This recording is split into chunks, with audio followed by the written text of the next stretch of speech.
নমস্কাৰ, আশা কৰোঁ সকলোৱে ভালে আছে। এয়া মই মছন্দৰী পাত লৈছোঁ আৰু এইফালে মই নৰসিংহৰ পাত ছিঙি লৈছোঁ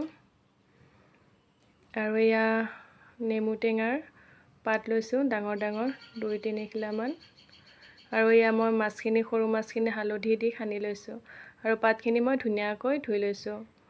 পাতখিনি ধুনীয়াকৈ ধুই লৈ এয়া মছন্দৰী পাত দিলোঁ, নৰসিংহৰ পাত দিলোঁ আৰু এইফালে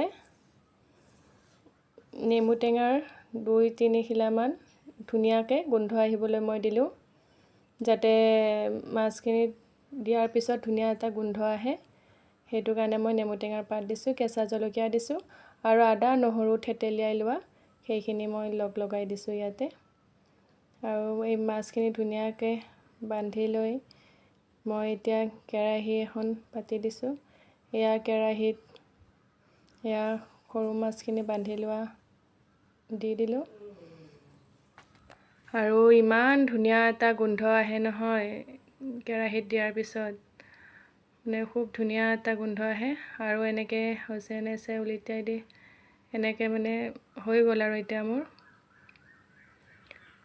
অলপ ঠাণ্ডা হোৱাৰ পিছত মানে উলিয়াই এয়া হৈ গ'ল মোৰ সৰু মাছ পাতত দিয়া।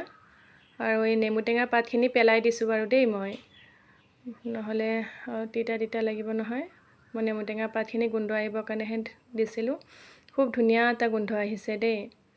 আৰু নেমু টেঙাৰ পাতখিনি মই পেলাই দিলোঁ আৰু এতিয়া মই গোটেইখিনি সানিছোঁ আৰু মিঠাতেল দিছোঁ, নিমখ দিছোঁ আৰু এই শাহুমাক খাবলৈ দিলোঁ।